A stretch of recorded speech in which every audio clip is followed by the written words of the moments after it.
رب العالمین۔ ان اللہ وملائکتہ یصلون علی النبی یا ایہا الذین آمنوا صلوا علیہ وسلموا تسلیما۔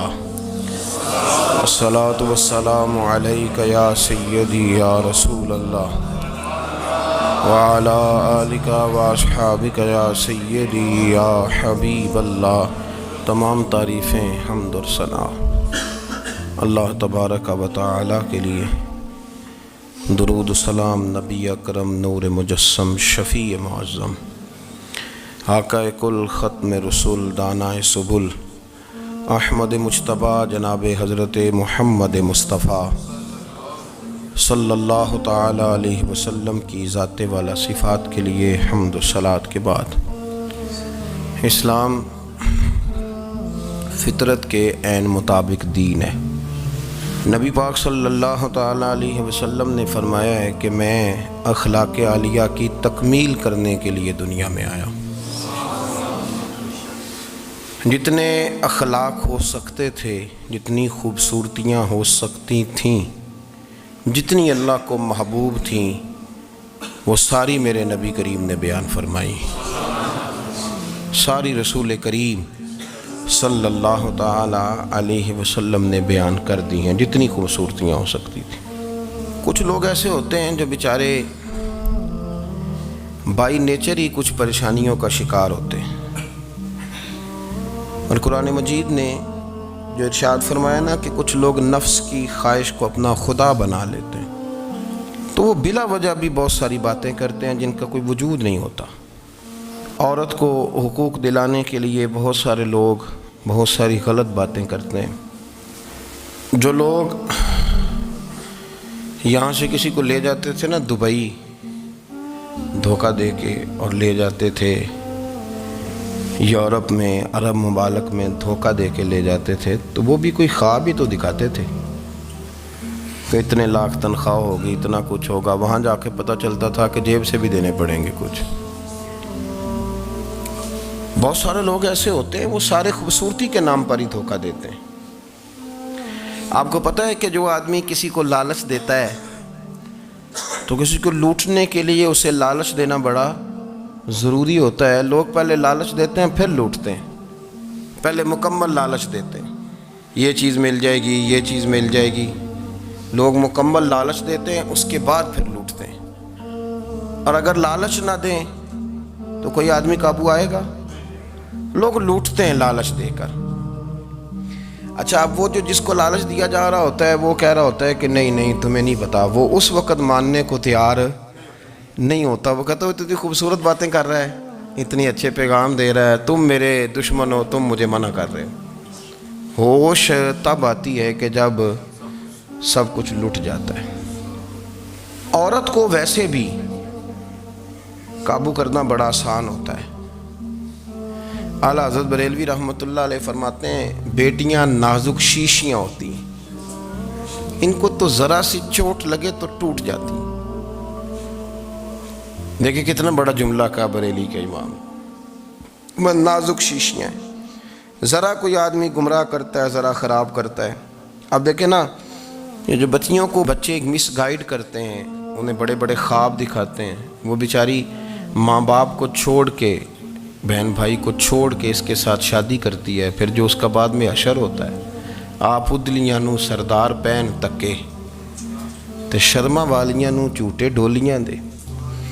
پھر وہ بیچاری ماں باپ رکھتے نہیں، وہ ظلم کرتا ہے، تو کتنی بڑی تکلیف میں وہ بچی آ جاتی۔ نازک شیشی ہوتی ہے نا تو ٹوٹ جاتی۔ یہی حال اب جدید خواتین اور یہ جو کچھ اینکر پرسن ہیں، یہ اصل میں نا یہ آپ کو سیاست سکھاتے ہیں، لیکن یہ مادر پیدر آزاد لوگ ہیں، بالکل آزاد۔ یہ تو علماء شور نہ کریں، بات نہ کریں، گفتگو نہ کریں، مشائخ بات نہ کریں، اور یہ جو کچھ سنجیدہ اور دینی طبقہ ہے یہ کچھ شور نہ کرے، یہ تو روڈوں پہ ننگے ہو کے آ جائیں معاذ اللہ۔ خوفناک نظریہ رکھتے ہیں یہ لوگ۔ عورت کو کہتے ہیں تیرے حقوق ہم تجھے لے کے دیں گے، مثلاً وہ کون سا حق ہے جو تم نے لے کے دینا ہے؟ میرے نبی کریم صلی اللہ علیہ وسلم اس کو بیٹی بھی بنایا ہے، اس کو بہن بھی بنایا ہے، اس کو ماں بھی بنایا ہے، اسے بیوی کا عالی شان رتبہ بھی عطا فرمایا ہے۔ اور چونکہ بیٹی کا بھی حق بڑا بیان کیا جاتا ہے، بہن کا بھی، ماں کا بھی، اور بیوی کے معاملے میں لوگ سمجھتے ہیں کہ زیادہ بات نہیں کرنی چاہیے، شاید مسئلہ خراب ہو جائے۔ حالانکہ نبی پاک صلی اللہ تعالیٰ علیہ وسلم نے بیوی کے بارے میں پتہ کیا فرمایا؟ فرمایا جب تم نکاح کر لیتے ہو تو اپنا ایمان محفوظ کر لیتے ہو۔ اب میں اس کی شرح نہیں کرتا، اب خود کر لیجئے گا کہ وہ ایک ایسی شخصیت ہوتی ہے کہ جس کی موجودگی میں آپ کا ایمان محفوظ ہے۔ اب میں نہیں سمجھتا کہ اس سے بڑی بات کوئی اور ہو سکتی ہے، جس کی موجودگی میں آپ کا ایمان، اور بھئی یہ حدیث پاک عرض کر رہا ہوں، نکاح جب کوئی کر لے تو اس نے اپنا ایمان مکمل کر لیا۔ اس کا معنی یہ ہوا کہ آپ کا ایمان محفوظ ہے اس کی موجودگی میں، تو اس سے زیادہ بھی، یعنی ایمان سب سے قیمتی چیز ہے نا، تو اس کے محفوظ ہونے کی وجہ حضور نے نکاح بیان کر دی۔ اب میرا خیال ہے بیوی اگر کوئی اس سے بڑا حقوق مانگے گی تو بیوقوفی کرے گی۔ اتنا بڑا درجہ نبی کریم نے اسے عطا کر دیا، اتنا بڑا مقام دے دیا کہ تو خاوند کے ایمان کے محفوظ ہونے کا ذریعہ بن گئی ہے۔ عورت کو جو حقوق رسول کریم صلی اللہ تعالیٰ علیہ وسلم نے عطا فرمائے، نبی پاک نے جو حقوق دیے، دیکھیں نا، حضرت عبداللہ ابن عمر رضی اللہ تعالیٰ عنہ کی اہلیہ بیمار تھی، تو جلدی جلدی سے وہ آئے، تو جب بہت جلدی ہو، سفر بڑا شدید تھا، تو آپ نے جلدی سے نماز ادا کی، جلدی سے چلے۔ آپ کے خادم کہنے لگے حضور خیریت ہے؟ فرمایا میری بیوی بیمار ہے۔ تو اس نے عرض کی حضور آپ کی اہلیہ بیمار ہے، تو آپ نے نماز بھی جلدی سے پڑھی، سفر بھی جلدی جلدی کیا۔ تو فرمانے لگے یہ وہ چیزیں ہیں جو ہمیں مدینے والے رسول نے سکھائی۔ آپ اس کیفیات کو سمجھیں کہ حضور صلی اللہ علیہ وسلم نے درس دیا۔ اور پھر ایک اور بہت بڑی بات، یہ فضیلت کسی اور کو نہیں دی، جو عورت کو حضور نے فضیلت دی، یہ فضیلت کسی اور کو نہیں دی۔ کبھی حضور نے فرمایا کہ تمہارا ابا تمہارے ساتھ بہت سخت رویہ کرے تو تم نے اس کو اس سختی پر داد دینی ہے؟ فرمایا چلو اگر وہ زیادتی بھی کرے تو تم نے اس کے ساتھ سلوک اچھا ہی کرنا ہے۔ لیکن آپ ایک بات کو سمجھے نا کہ بچے کے بارے میں، بیٹے کے بارے میں، بیٹی کے بارے میں فرمایا 10 سال کے ہو کے نماز نہ پڑھیں تو سختی کرو، تمہارا ڈنڈا بھی لٹکنا چاہیے۔ بہت ساری جگہوں پہ بہت سارے لوگوں کے لیے سختی کا حکم دیا، لیکن عورت کے لیے حضور نے جو جملے کہے، اصل میں ہم سمجھتے ہیں کہ یہ ایک بات ہے، مشہور ہو گئی ہے روایت حدیث، تو بس اس کے پس منظر پر اور جملوں کے حسن پر شاید معاذ اللہ غور کرنے کی ضرورت نہیں۔ ذرا اس لفظ کی تاثیر پر غور کریں۔ حضور نے فرمایا عورت ٹیڑھی پسلی سے پیدا کی گئی ہے، یہ ٹیڑھی ہے، کو سیدھا کرنے کی کوشش کرو گے تو ٹوٹ جائے گی۔ تو حضور پھر ہمارے لیے حکم کیا ہے؟ فرمایا جیسی ہے تم اسی کے ساتھ نبھا کرو۔ آپ سمجھیں کہ اتنا محفوظ حضور نے درجہ دے دیا بی بی کو، اتنا محفوظ کہ فرمایا غلطی بھی ہو تو میرے غلاموں تم اس کے ساتھ نبھا کرو، گزارا کر لو۔ کو کیا اور حق چاہیے عورت کو، جس کو اس کی غلطیوں سمیت نبی پاک نے قبول کرنے کا حکم دے دی کہ اس کی کمزوریوں سمیت قبول کر لو۔ اب اس کو اور کیا کوئی کمزوریوں سمیت قبول کرتا ہے؟ کبھی آپ دکان پہ بیٹھے ہو تو آپ کہیں بھی اس میں یہ بھی غلطی، میرے مال میں یہ بھی کمزوری ہے، یہ بھی کمزوری ہے، یہ بھی کمزوری ہے، تو کر لے قبول؟ کرتا ہے کوئی؟ کوئی شخص ایسا ہو جو کسی چیز کی کمزوریاں بیان کر کے کہ اسے قبول کرو؟ پر رسول کریم صلی اللہ تعالیٰ علیہ وسلم نے نا ہمیں سبق دیا، حضور نے ہمیں درس دیا، نبی پاک نے ہمیں پیغام دیا۔ فرمایا یہ ٹیڑھی ہے، سیدھی کرنے کی کوشش کرو گے تو بیچاری ٹوٹ جائے گی، تو اس کے ساتھ نبھا کر جاؤ۔ آپ میری بات کو سمجھیے گا۔ چلیں میں اس پر ایک اور بخاری مسلم کی حدیث پڑھتا ہوں۔ حضرت سلمان فارسی رضی اللہ تعالیٰ عنہ اور حضرت ابو دردہ کے درمیان بھائی چارہ تھا۔ مکے سے مدینے جب لوگ آئے تو حضور نے بھائی بھائی بنایا تھا، ان کے درمیان بھائی چارہ تھا، تو ابھی پردے کی آیات نازل نہیں ہوئی تھیں، تو لوگ ایک دوسرے کی طرف جاتے تھے۔ حضرت سلمان فارسی رضی اللہ تعالیٰ عنہ حضرت ابو دردہ رضی اللہ تعالیٰ عنہ کے گھر میں تشریف لے گئے، تو دیکھا کہ ان کی بیوی بڑی غمگین بیٹھی ہیں۔ تو ہم نے فرمایا بہن کیا ہوا؟ تو کہنے لگی تمہارے بھائی کو دلچسپی کوئی نہیں رہی، ہر روز روزہ رکھ لیتا ہے اور ساری رات نفل پڑھتا ہے۔ حضرت سلمان فارسی کہنے لگے ٹھیک ہے کر لیتے ہیں بندوبست۔ نماز دین ہے کہ نہیں؟ دین ہے نا یہ چیزیں۔ لیکن حضرت سلمان فارسی جناب ابو دردہ سے کہنے لگے آج میں نے تیرے گھر میں رہنا رات کو، کیونکہ وہ تو ساری رات نماز پڑھتے تھے، نفل پڑھتے تھے۔ انہوں نے کہا ٹھیک ہے، ایک بستر لا کے بچھا دیا حضرت سلمان فارسی کے لیے. سلمان فارسی فرمانے لگے دوسرا بھی لا. کہا وہ کیا کرنا ہے؟ فرمانے لگے تو نے بھی سونا ہے، میں نے بھی سونا ہے، تو نے بھی سونا ہے، عشاء پڑھیں گے اور پھر دونوں سوئیں گے. کہا میں نے تو نماز پڑھنی ہے. فرمایا تہجد کے وقت اٹھ کے پڑھیں گے، اللہ کے رسول بھی رات آخری حصے میں جا کے نماز پڑھتے ہیں. ادھر ساتھ سلا لیا. وہ تھوڑی کو دیر سوئے، اب عادت تھی ساری رات اٹھنے کی، ذرا اٹھنے لگے بستر سے تو حضرت سلمان فارسی فرمایا چپ کر کے سو جا، وہ بڑی رات پڑی ہوئی ہے، چپ کر کے سو جا. وہ لیٹ گئے، پھر اٹھنے لگے تو فرمایا سو جا چپ کر کے، بڑا ٹائم ہے. سحری کے وقت اٹھے، نفل پڑھے. ان کا ارادہ تھا روزہ رکھنے کا، تو فرمانے لگے کل رکھا تھا نا نفلی روزہ؟ جی رکھا تھا. پرسوں بھی رکھا تھا، ترسوں بھی رکھا تھا. فرمایا آج نہیں رکھنا، آج میں تیرا مہمان ہوں، سارا دن کٹھے مل کے روٹیاں کھائیں گے، آج نہیں روزہ رکھنا. سلا دیا. اب حضرت ابو دردہ رضی اللہ تعالیٰ عنہ کہہ تو کچھ نہ سکے، پر کہنے لگے سلمان تمہیں پتہ ہے تم کیا کر رہے ہو؟ نہ تم نے مجھے رات اٹھ کے زیادہ نفل پڑھنے دیے، سویرے روزہ نہیں رکھنے دیا. تو حضرت سلمان فارسی کہنے لگے کوئی لمبی بات تو نہیں نا، چلتے ہیں نا ابھی فجر میں مسجد نبی میں، تو نبی پاک کو بتاتے ہیں. سرکار دو عالم علیہ السلام کی خدمت میں تو اپنی بات کرنا، میں اپنی کروں گا. حضور نتیجے کا اعلان فرما دیں گے، بات طے ہو جائے گی. حاضر خدمت ہوئے، عرض کی یا رسول اللہ صلی اللہ تعالیٰ علیہ وسلم یہ ساری رات نفل پڑھتے ہیں، ہر روز روزہ رکھتے ہیں، ان کی اہلیہ غمگین بیٹھی ہیں، حکم فرمائیں. تو نبی پاک صلی اللہ علیہ وسلم نے فرمایا پھر ہوا کیا؟ یا رسول اللہ میں نے رات سلایا ہے، سحری میں اٹھایا ہے، سویرے روزہ نہیں رکھنے دیا. نبی پاک نے فرمایا سلمان فارسی نے ٹھیک کیا، سلمان فارسی نے ٹھیک کیا. پھر حضور نے فرمایا، نبی کریم نے فرمایا ابو دردہ تیرے اوپر اگر اللہ کا حق ہے، اس کے رسول کا حق ہے، دین کا حق ہے، تو فرمایا تیری آنکھ کا بھی تیرے اوپر حق ہے، تیرے وجود کا بھی تیرے اوپر حق ہے. یہ حضور نے فرمایا تیرے بچوں کا بھی تیرے اوپر حق ہے، تیری بیوی کا بھی تیرے اوپر حق. اس حق کو بھی سمجھے، حقوق اللہ بھی ہیں، پر تیری آنکھ کا بھی تیرے اوپر. کیا مانا کہ تیری آنکھ سونا چاہتی ہے تو اسے سلا بھی، تیرے وجود کا بھی تیرے اوپر حق. تو تیرا وجود آرام کرنا چاہتا ہے تو اسے آرام بھی کرا. اور پھر وہاں نبی پاک صلی اللہ علیہ وسلم نے فرمایا میں تم سب، سننا یہ لفظ حدیث کے، حضور نے اسی موقع پر فرمایا میں تم سب سے زیادہ اپنے رب کو جانتا ہوں اور میں تم سب سے بڑھ کر اپنے رب سے ڈرتا ہوں. حضور فرمانے لگے میں روزہ بھی رکھتا ہوں، افطار بھی کرتا ہوں، یعنی کبھی رکھتا ہوں اور کبھی نہیں رکھتا. فرمایا میں نفل بھی پڑھتا ہوں اور اپنی بیویوں کو وقت بھی دیتا ہوں. سرکار مسجد میں بھی آتے تھے، نواسوں کے ساتھ کھیلا بھی کرتے، ان کے ساتھ پیار بھی کرتے. تو اتنے بڑے حقوق حضور نے بیان فرمائے عورتوں کے کہ تمہاری بیوی کا بھی تمہارے اوپر. لو ایک حدیث بخاری کی اور یہاں بیان کر دیتا ہوں. ایک شخص نے آ کے عرض کی یا رسول اللہ صلی اللہ تعالیٰ علیہ وسلم جہاد کے لیے تیاری ہو گئی ہے، صفیں بن رہی ہیں، مجاہدین کی تیاری ہے، تو میرا بھی نام لکھ دیا گیا ہے مجاہدوں کی لسٹ میں، لیکن یا رسول اللہ صلی اللہ تعالیٰ علیہ وسلم میری بیوی نے حج کی تیاری کر لی ہے اور میرے دوستوں نے، صحابہ نے میرا نام مجاہدین کی لسٹ میں لکھ دیا، تو میرے لیے کیا حکم ہے؟ یہ بخاری مسلم ہے.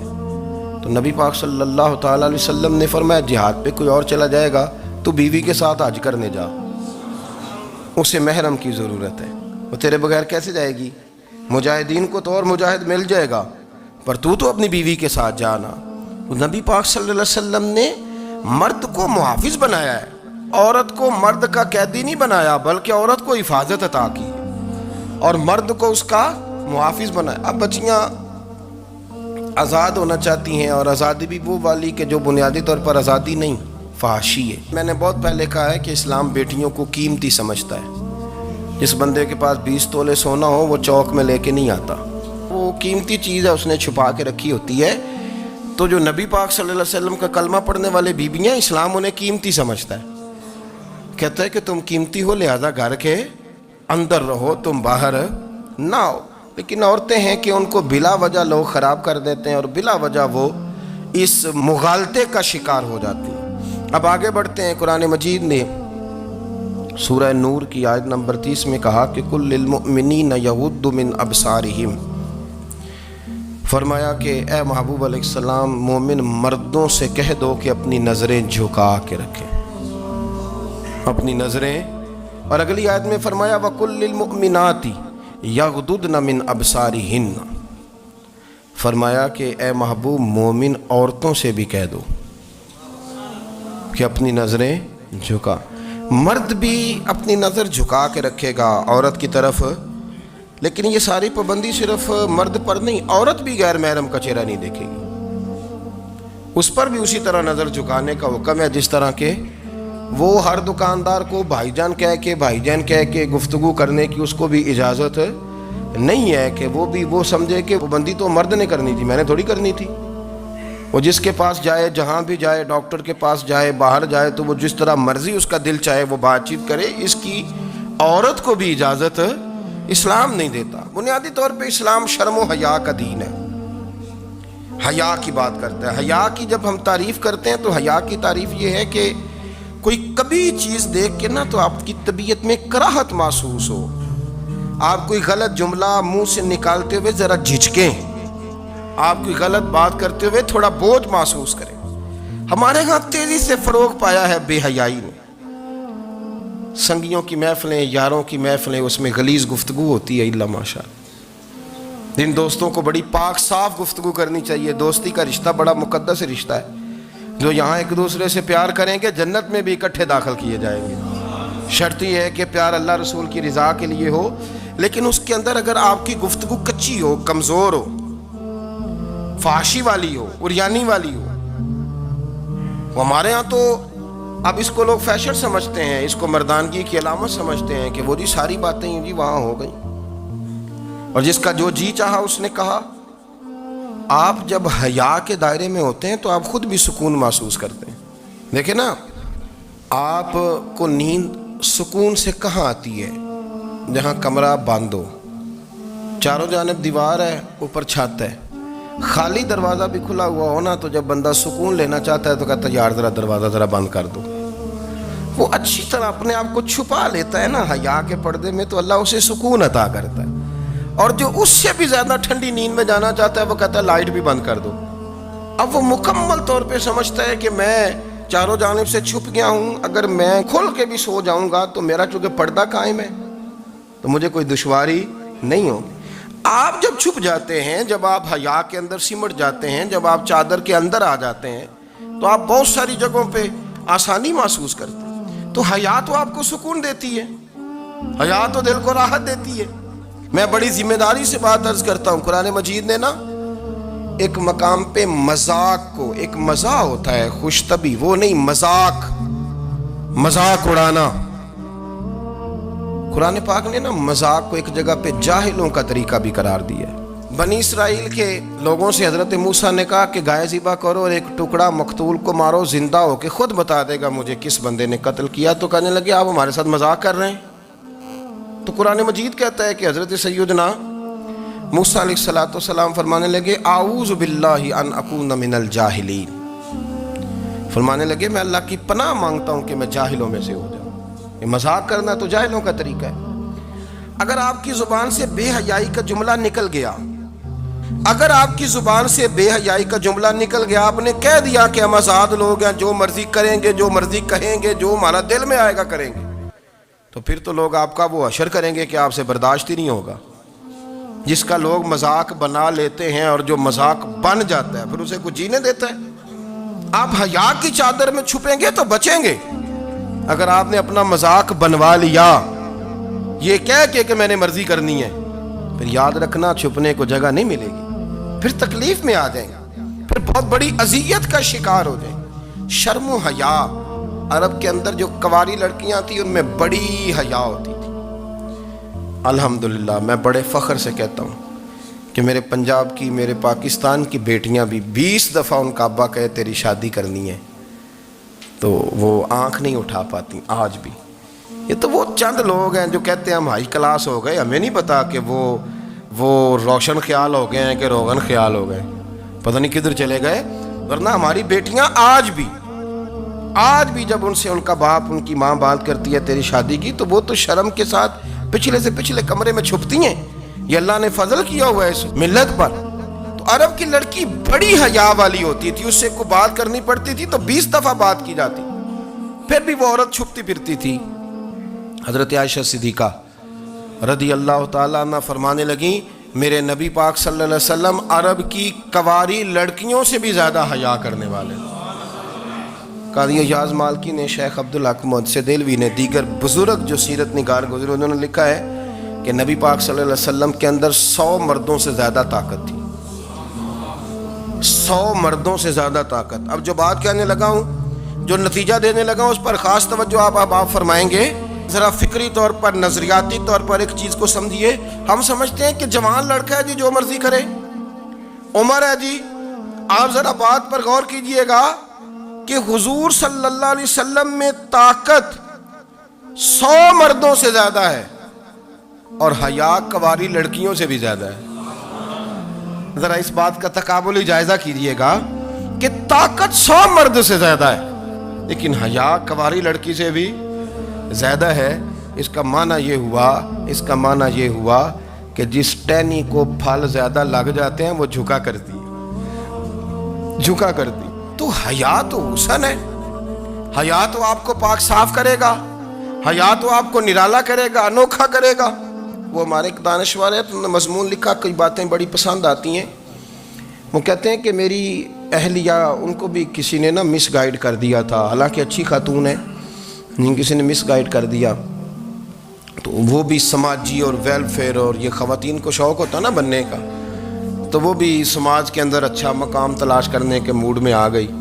تو کئی ایک دن جانا تھا، تو بڑی بن سنور کے میرے ساتھ وہ گاڑی میں بیٹھ گئی. تو میں گاڑی میں، عورتوں کو یہ بھی مسئلہ ہوتا ہے نا کہ ہماری تعریف کرو، تو کئی دفعہ بعد مردوں بیچاروں کو جھوٹ بولنا پڑتا ہے، تو زبردستی کراتی ہیں نا جی. تو اس میں گنجائش بھی دی ہے شریعت نے گنجائش دی ہے کہ کبھی بیوی کو راضی کرنے کے لیے خلاف واقعہ بات کرنی پڑے تو کر لینی چاہیے. تو وہ کراتی بھی ہیں. 3 موقع پر خلاف واقعہ بات کرنے کی اجازت ہے. واقعہ کے خلاف بھی آپ بات کر سکتے ہیں. جنگ کے موقع پر 2 لوگوں کو صلح کرانے کے لیے اور بیوی کو راضی کرنے کے لیے کر لیں کوئی ایسی بات. بے شک اپنی طبیعت پہ جبر کر کے کر لیں، گنجائش ہے، اجازت ہے. تو وہ کہتے ہیں جب وہ گاڑی میں میرے ساتھ بیٹھی بن سنور کے، تو وہ تقاضا کرنے لگی کہ میں نے بڑے اچھے کپڑے پہنے ہیں پر آپ نے توجہ نہیں کرائی. تو وہ سیانا بندہ تھا، وہ چاہ رہا تھا کہ میری خاتون سمجھ جائے. وہ کہتے ہیں مجھے پتہ تھا کہ بیچاری مس گائیڈ ہو گئی ہے، دل کی بڑی اچھی ہے، سیانی ہے، لیکن اس کو کچھ خواتین نے، کچھ لوگوں نے مل کے اس کو ذہن غلط کر دیا ہے کہ سماج میں نکلو، باہر جاؤ، کام کرو، فلاں کرو، اپنی مرضی سے جیو. تو میرے ساتھ گاڑی میں بیٹھی کہیں جانے کے لیے، تو مجھ سے کہنے لگی کہ آپ نے میری طرف توجہ ہی نہیں کی، آپ نے کوئی ذکر ہی نہیں کیا کہ میں کیسی لگ رہی ہوں. تو وہ کہتے ہیں میں نے اسے کہا کہ اگر تو ناراض نہ ہو تو پھر میں صحیح والی تعریف کر دوں. تو اس نے کہا کہ آپ کر دیں. تو کہتے ہیں میں نے درد سے اور خلوص سے اپنی بیوی سے کہا، خلوص کے ساتھ میں نے کہا میں تو روز گھر ہوتا ہوں، روز شام کو گھر ہوتا ہوں. اگر تو میرے لیے تیار ہوتی تو میں تیری تعریف کرتا، لیکن آج تو باہر جانے کے لیے تیار ہوئی، تو پھر ان سے تعریف کی امید رکھ جن کے لیے تو نے تیاری کی ہے. میرے لیے تیاری کرتی تو میں تو ہر شام تیرے پاس ہوتا ہوں. کہتے وہ میرے لفظوں میں درد تھا تو وہ بھی رو پڑی. کہنے لگی آپ گاڑی روک دیں، مجھے باہر جا کے کسی کو راضی نہیں کرنا، میں نے اسے راضی کرنا ہے جس کو رب کریم نے میرا شوہر بنایا اور میرے لیے منتخب کیا ہے میرے ماں باپ کو. میں واپس لوٹتی ہوں. یہ ایک پہلو ہے سلگتا ہوا، اس کو سمجھا جائے. رسول کریم صلی اللہ علیہ وسلم عرب کی کواری لڑکیوں سے زیادہ حیا والے تھے. کواری لڑکیوں سے زیادہ حضور حیا فرمایا کرتے تھے. جب خانہ کعبہ کی مکہ شریف میں تعمیر ہو رہی تھی نا، اہل عرب اس کو تعمیر کر رہے تھے، تو نبی پاک صلی اللہ علیہ وسلم اپنے چچا حضرت عباس کے ساتھ خانہ کعبہ کی تعریف میں مصروف تھے.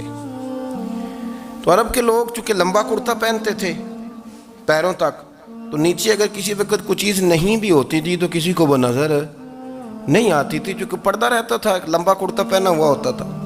تو جب بچے، سرکار کی عمر مبارک بھی ابھی تھوڑی تھی، تو اس طرح بچے جب نکلتے تو وہ کئی دفعہ اپنی تہمت اتار دیتے نیچے سے، اور کوئی مزدوری کرنے لگتے تو 3-4 طے کر کے تہمت کی کندھے پہ رکھ لیتے. جس طرح کبھی دیہاتوں میں لوگ کپڑا سر پہ رکھتے تھے کہ اوپر اگر کوئی وزنی چیز رکھیں گے تو وہ تکلیف نہیں دے گی. نبی پاک صلی اللہ علیہ وسلم بھی سب لوگوں کے ساتھ خانہ کعبہ کی تعمیر میں شامل تھے.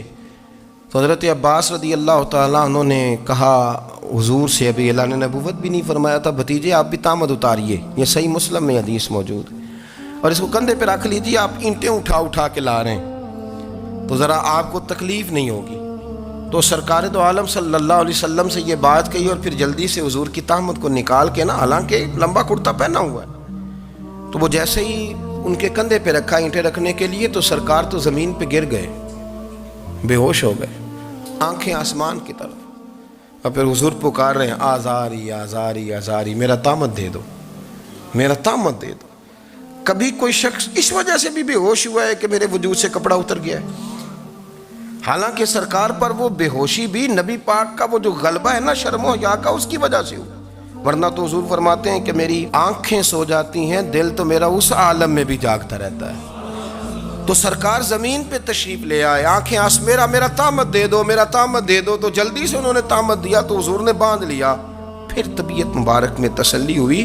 یعنی ہم اس رسول کے غلام ہیں کہ جن کے تو وجود سے کپڑا اتر جائے تو حضور برداشت نہیں کرتے، قبول نہیں فرماتے، تکلیف شروع ہو جاتی۔ لیکن یہاں نوجوان ہیں اور بڑا قد کاٹ ہے اور بڑے بڑے سمجھدار لوگ ہیں، گرمی آتی ہیں تو شارٹ کپڑے پہن کے گھومتے ہیں، ان کو خیال نہیں کہ یہ وہ والا لباس ہے جو باہر تو کیا گھر میں اماں کے سامنے نہیں پہننا چاہیے، بہنوں اور بیٹیوں کے سامنے نہیں پہننا چاہیے۔ آپ کی گفتگو میں شرم و حیا ہو، آپ کے لب و لہجے کے اندر حسن ہو۔ آپ کو پتہ ہے نبی پاک صلی اللہ علیہ وسلم نے فرمایا میری امت میں سب سے زیادہ حیا کرنے والے عثمان غنی ہیں، عثمان غنی سب سے زیادہ حیا کرنے والے۔ آپ فرمایا کرتے تھے جب سے حضور کا چہرہ دیکھا ہے میں نے کبھی اپنی شرمگاہ بھی نہیں دیکھی، میں نے آنکھوں کا وضو نہیں توڑا، اور جب سے حضور کے دست مبارک میں نے بیعت کے لیے سیدھا ہاتھ بڑھایا تو پھر سیدھا ہاتھ میں نے کبھی گندگی کو نہیں لگایا۔ حیات، آپ باتھ روم کے اندر بھی غسل فرماتے تھے تو کپڑوں سمیت کرتے تھے۔ کسی نے کہا حضرت جی واش روم کے اندر کیوں نہیں کپڑے اتارتے؟ آپ فرمانے لگے باہر بندوں سے حیا کرتا ہوں، اندر جاتا ہوں تو رب سے حیا آنی شروع ہو جاتی، وہ تو دیکھ رہا ہے نا۔ تو میں جو بات آپ کی خدمت میں عرض کرنا چاہتا ہوں اس کو آپ سمجھیے گا میرے عزیز، کہ شرم والا مزاج، گفتگو بھی شرم والی، آنکھیں بھی شرم والی، لباس بھی شرم والا، دوستی یاری بھی شرم والی، بہت ساری ایسی باتیں۔ دیکھیں نا آپ ذرا، میں نے کہا کہ باتوں کو سن کے گزر نہ جایا کریں، اس کی گہرائی پر غور کریں۔ حضور علم کا سمندر ہے، سرکار سے زیادہ علم دنیا میں کسی کے پاس موجود نہیں ہے، اور صحابہ کو موقع ملا ہوا ہے اس سمندر سے فیض لینے کا، لیکن ان کی حالت یہ ہے کہ حضرت علی المرتضیٰ فرماتے ہیں 14 دن گزر جاتے، حضور سے کچھ سوال پوچھنا ہوتا تھا پر میں شرم کے مارے نہیں پوچھ پاتا تھا۔ 14 دن بخاری شریف میں موجود ہے۔ ایک دن نبی پاک صلی اللہ علیہ وسلم نے پوچھا صحابہ سے کہ وہ کون سا درخت ہے جس کے پتے نہیں گرتے، اور وہ درخت اس طرح ہے جس طرح مومن ہوتا ہے، وہ درخت میرے مومن کی طرح بتاؤ۔ حضرت عبداللہ ابن عمر فرماتے مجھے پتا تھا کہ وہ کھجور کا درخت ہے، لیکن چونکہ ابو بکر صدیق بھی بیٹھے ہیں، عمر فاروق بھی بیٹھے ہیں، مولا علی بھی بیٹھے ہیں، عثمان غنی بھی بیٹھے ہیں، اتنے جید لوگ بیٹھے ہیں، تو مجھے حیا آتی تھی کہ میں کیوں جواب دوں۔ کہتے سرکار نے کئی دفعہ پوچھا، لوگوں نے کئی اور درخت بتائے، پر فرمایا تمہارا جواب درست نہیں ہے۔ آپ حیا کے اس پہلو پر غور کریں کہ سوال کا جواب آتا ہے، سوال کا جواب، یعنی مجھے سوال کا جواب آتا اور پھر میں دوں نہ، مجھے بدعزمی نہ ہو جائے گی؟ یہ کیسے ممکن ہے کہ میری رات گزر جائے، مجھے پتا بھی تھا اور میں نے بتایا نہیں؟ بہت سارے لوگ آ کے بہت ساری باتیں بتاتے ہیں، بہت ساری باتیں وہ سمجھاتے ہیں، تو ہم غور سے ان کا چہرہ دیکھنے لگ جاتے ہیں، کہتے ہیں یار اس کا تو دعویٰ تھا کہ میں سمجھنے آتا ہوں، تو یہ تو ہمیں سمجھا رہا ہے، چلو الحمدللہ ہم سمجھنے کو تیار ہیں۔ لیکن میرے عزیز پتہ بھی ہے جواب کا، علم بھی ہے، لیکن فرماتے ہیں میری حیا نے مجھے اجازت نہ دی کہ میں جواب دوں۔ آپ فرماتے ہیں پھر حضور سے صحابہ نے عرض کی کہ یا رسول اللہ آپ ہی بتا دیں وہ درخت کون سا ہے، تو حضور نے فرمایا بھئی وہ کھجور کا درخت ہے۔ تو آپ فرماتے ہیں میں دل میں کہہ رہا تھا کہ الحمدللہ میرا جواب درست ہے، حالانکہ میں نے جواب دیا ہی نہیں۔ تو لفظوں میں حیا، جملوں میں حیا، آنکھوں میں حیا، اٹھنے میں حیا، بیٹھنے میں حیا، چلنے میں حیا ایک خوبصورت حسن ہے، اور نبی پاک صلی اللہ علیہ وسلم نے فرمایا جب تو بے حیا ہو جائے نا پھر تو آزاد ہے، پھر تو جو مرضی کا، پھر تو جو اس لیے بزرگ جب کسی کو بے حیا کہتے تھے نا، اللہ اکبر، اور جب کسی کو کہتے تھے نا یہ بے حیا ہے، تو لوگ سمجھتے تھے کہ کوئی ہلکی سی بات کر دی ہے، لیکن ان کا معنی یہ ہوتا تھا کہ بس بھائی اب اس کے ساتھ کوئی کلام کرنے کی ضرورت ہے، اس کو اب اصلاح کی ضرورت نہیں، یہ بے حیا ہے۔ کیا معنی؟ کہ اب یہ جو اس کے دل میں آئے گا وہ کرے گا، جو اس کی طبیعت چاہے گی وہ کرے گا، اب یہ کسی پہلو بھی قابو آنے کو تیار بے حیا ہو گیا۔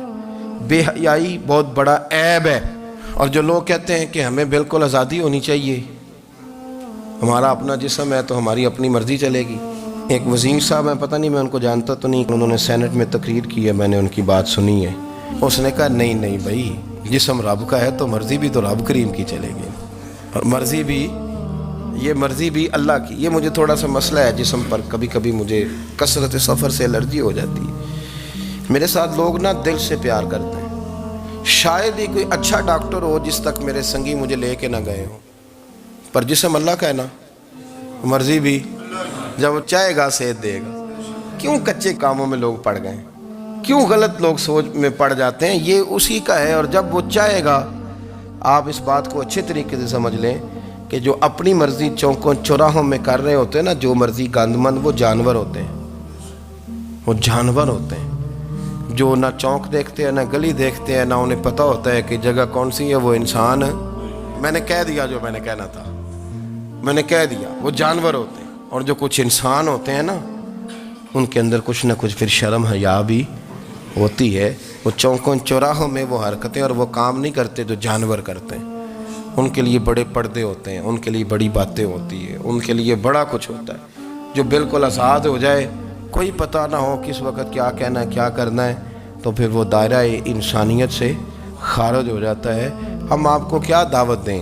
آپ تو وہ باتیں کر رہے ہیں جو اسلام کا انسانیت کے حق میں بھی ٹھیک نہیں۔ آپ تو وہ والی باتیں کر رہے ہیں جن کا انسانیت بھی تقاضا نہیں کرتی کہ یہ باتیں ہونی چاہیے۔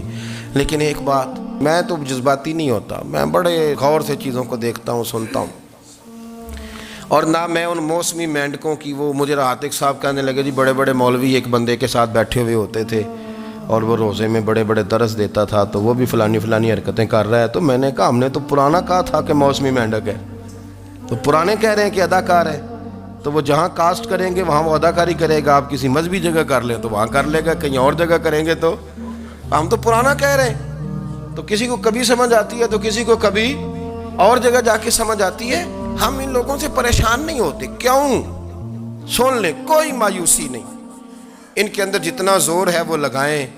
یہ ملک بنا ہے رسول اللہ کے نام پہ، یہ اللہ نے تحفہ دیا ہے امت مسلمہ کو، یہ نبی پاک کے نام پہ بنا ہے، تو یہاں جھنڈا بھی وہی والا بلند ہونا ہے جو مدینے والے رسول کا جھنڈا ہے، اور یہاں وہی کام چلے گا جو نبی پاک نے بیان فرمایا۔ تو اس طرح کئی لوگ آتے ہیں، وہ شور شار کرتے ہیں، چلے جاتے ہیں۔ اتنے نہ پریشان ہوا کریں، بہت سارے لوگ تو بیچارے اس قابل بھی نہیں ہے کہ ان کا نام لیا جائے، مطلب اتنا ہم ان کو اہمیت دے دیں، ان کا ذکر کریں، ان کا نام لیں، ان کی بات کریں، وہ بیچارے اس قابل ہی نہیں ہے، مطلب سٹیٹس ہی نہیں ہے ہمارا، اتنے فارغ ہیں ہم کہ اب جو بندہ آئے گا کہانی چھیڑے گا تو ہم چھیڑ جائیں گے۔ اور بھائی اللہ کا فضل ہے الحمدللہ تعالی، لوگوں نے بڑا شور کیا، اور بڑے زمانے سے دنیا شور کر رہی ہے، پر اللہ کے گھر مسجدیں بھری ہوئی ہیں، مسجدیں بھری ہوئی ہیں۔ ہماری بیٹیاں پردے کرتی ہیں، پردے کو پسند کرتی ہیں، وہ حجاب میں رہتی ہیں، وہ سمجھتی ہیں کہ ہمارا اصل حسن کیا ہے۔ تو یہ پراپر